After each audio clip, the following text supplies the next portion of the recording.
Hello guys, today's dinner is ginisang ampalaya sa beef. Ganda oh. Sarap guys. Yan. Huwag daw haluin para daw hindi pumait.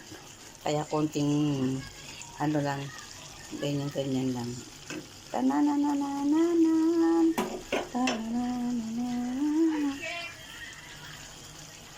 Yummy!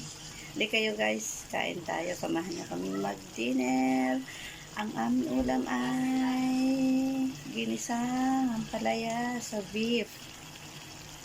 Ang sarap. Sarap. Okay guys. Gawin nyo rin ito guys sa inyong bahay. Pasarap, lagyan nyo lang ng oyster sauce. Tsaka beef. Ang sarap. Healthy pa. Bye!